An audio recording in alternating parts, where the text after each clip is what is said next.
What if reality isn't flat? And what if it isn't even just physical? What if everything you've ever called life is only one layer inside something much bigger?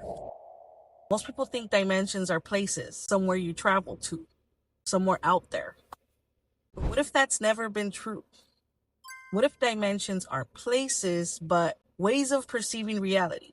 What if you've already experienced every one of them without realizing it? The deeper that I studied physics, psychology, the Bible, Hermetic philosophy, tarot, even Kabbalah, the more I noticed something. They're all describing the same exact map using different languages. And it's not because they're identical, but because they're pointing to the same mystery. That consciousness isn't moving through reality. Reality is unfolding through consciousness. Now think about that for a second. Because if that's true, then awakening isn't about escaping somewhere else. It's about seeing what was already there. Today, I want to walk you through what many people call the 7 dimensions. Not as science fiction, not as fantasy, but as a symbolic map of consciousness itself. Because we're not climbing dimensions. We're constantly shifting between ways of seeing. And once you recognize that, you stop asking, what dimension am I in? And you start asking, what level of perception am I identified with right now? And that question changes everything. Let's start somewhere almost impossible to imagine. Imagine a single point. No width, no height, no depth. Just a point. Now, could that point know it existed? Could it experience movement? Could it have an identity? No, because identity requires relationship, and relationship requires contrast. You see, before there was direction, before there was separation, before there was even the idea of a you, there was only potential. Physics describes this as singularity, a state where nothing has unfolded into measurable form. And mystical traditions describe something that's similar. Kabbalah calls it Ein Sof, the infinite before creation. And in the Bible, it hints at it when God says, before I formed you in the womb, I knew you. Not your personality, not your body, not your story, just you, before any form. And if you're familiar with tarot, card 0 is the fool. And it's not because he's foolish, but it's because nothing has happened yet, okay? No identity, no destination, no history. Only infinite possibility waiting to become experience. It's the realization that before you became someone, you simply were. Now imagine that point begins to move. Not into a cube, not into a world, just a line. For the first time, there's direction, there's movement, there's a beginning and an end. But notice something, there's still no depth. There's no perception, no way to step outside of the line and look at it. You see, this is where consciousness first begins to experience polarity. Not good and evil, not right and wrong, simply this or that, one or another. Mystics have talked about this for thousands of years. Hermetic philosophy calls it the principle of polarity. Everything has its opposite. Hot and cold, light and dark, expansion and contraction. The Bible mirrors this idea in Genesis. The first act of creation isn't building mountains or creating humanity. It's separation.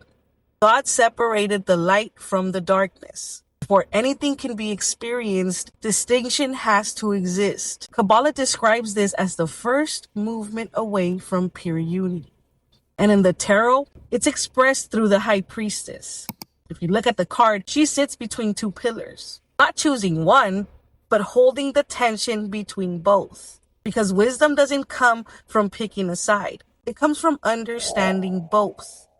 And in my opinion, I think this is where many people spend most of their lives, seeing everything through extremes, good or bad, success or failure, us or them, black or white, without realizing that reality is asking us to see beyond the line, not choose one side of it.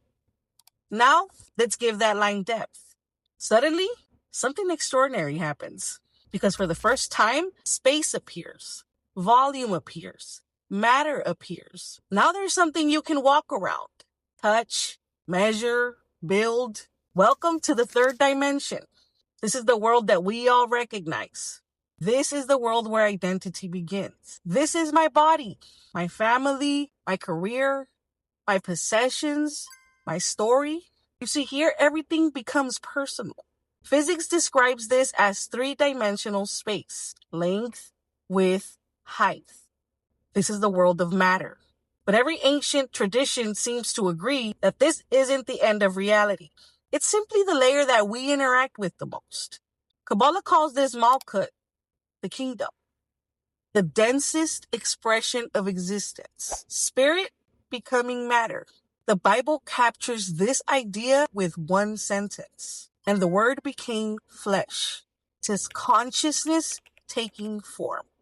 In tarot, this energy is reflected on the emperor. He signifies structure, identity, order, basically the architecture of the physical world.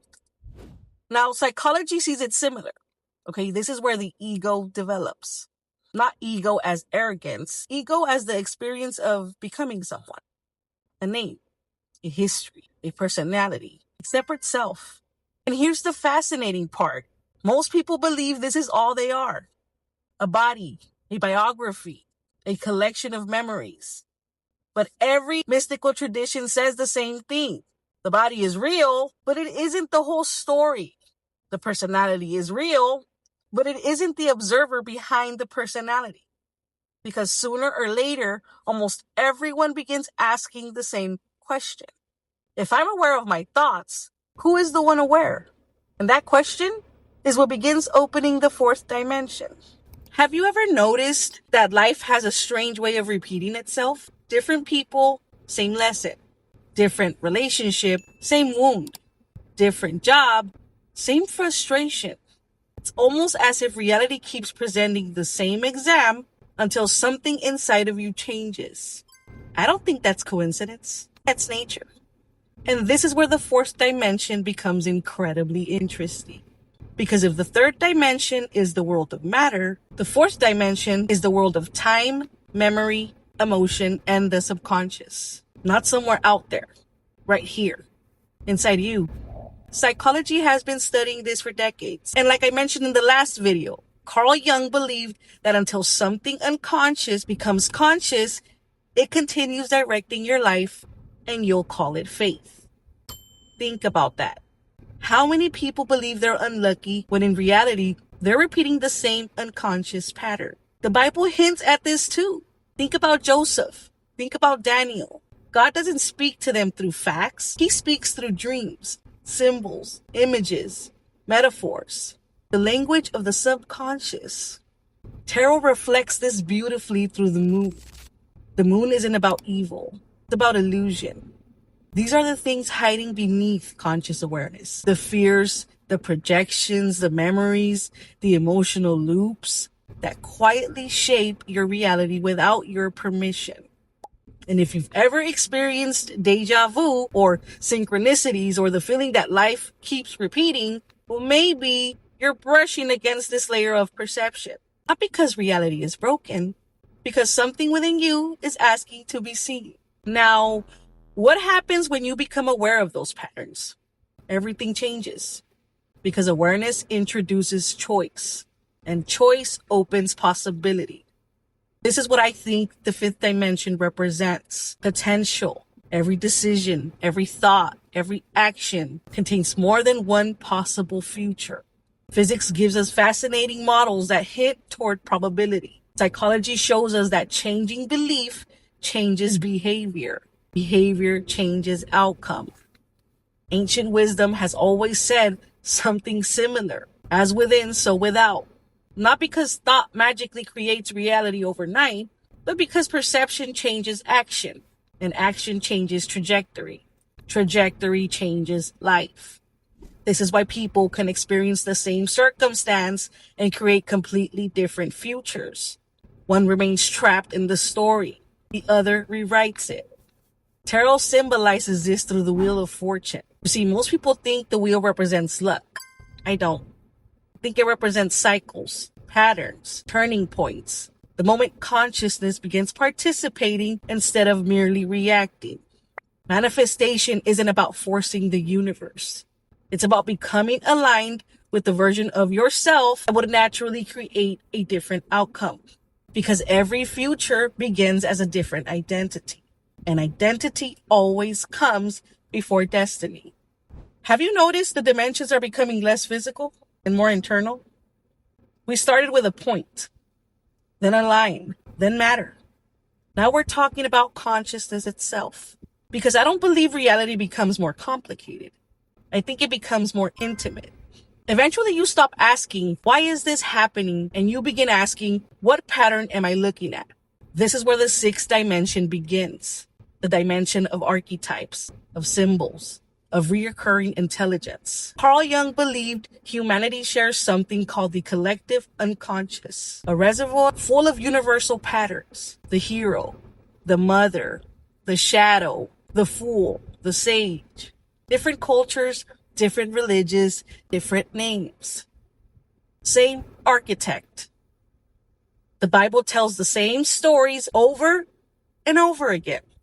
Exile, death, resurrection, transformation, return. History doesn't merely repeat. Patterns repeat. Hermetic philosophy expresses this with one single sentence. As above, so below. Meaning the same intelligence that organizes galaxies also organizes your own inner world.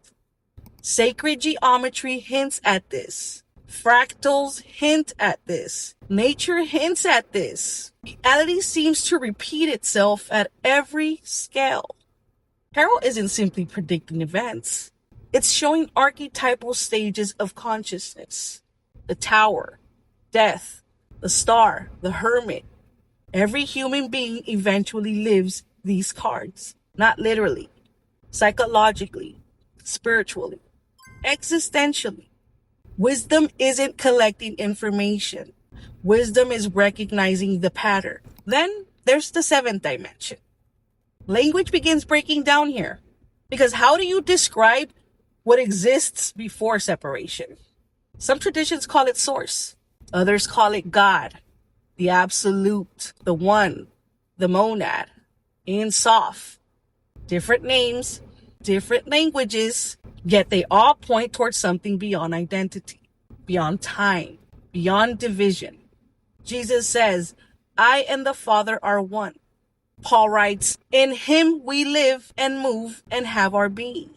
Mystics throughout history describe moments where the separate self dissolves, not into nothingness, into wholeness. Tarot ends with the world, completion, integration.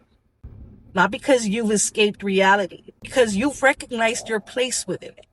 So what are the seven dimensions? They aren't locations. They're perspectives. Ways consciousness experiences itself. Potential, polarity, matter, memory, possibility, pattern, unity. And maybe ascension isn't climbing somewhere higher. Maybe it's remembering what's always been beneath the conditioning. And this is why every genuine spiritual tradition eventually says the same thing. Know thyself. Not know everyone else. Know yourself. Because the greatest prison is not this physical world. It's believing that you're only the character you've become. Your name, your career, your trauma, your personality. What if those are expressions, but not your essence? Because awakening isn't becoming someone new. It's remembering the one who was here before the story began. Because the more I study, the less interested I become in proving who's right. Because they are all pointing toward the same thing. Not that reality is somewhere else, but that reality is experienced through consciousness. And maybe the real journey was never escaping this world.